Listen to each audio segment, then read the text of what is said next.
Pejabat pertahanan dan intelijen Amerika Serikat mengaku khawatir invasi Israel Hizbullah yang bisa membuat Rusia terseret. Washington ketar-ketir jika Iran dan Rusia bekerjasama membantu Hizbullah. Ketakutan itu lantaran militer Rusia lebih kuat jika dibanding Israel.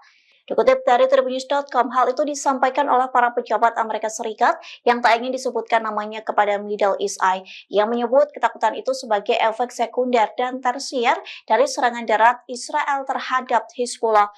Menurut mereka, ketakutan itu dipicu oleh intelijen Amerika Serikat yang mengklaim Rusia sedang mempertimbangkan untuk meningkatkan dukungan kepada Hizbullah.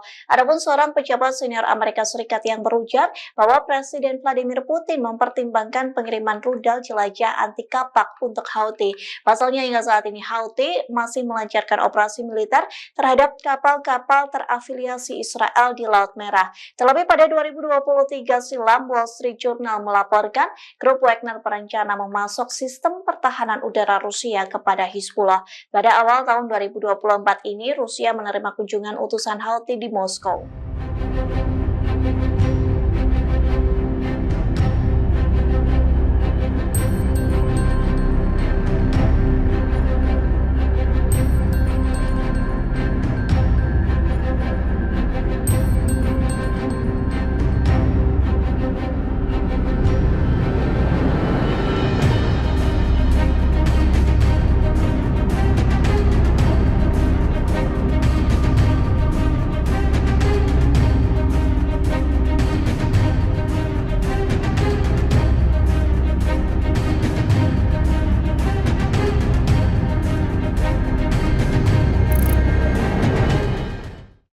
Download Tribun X sekarang, menghadirkan lokal menjadi Indonesia.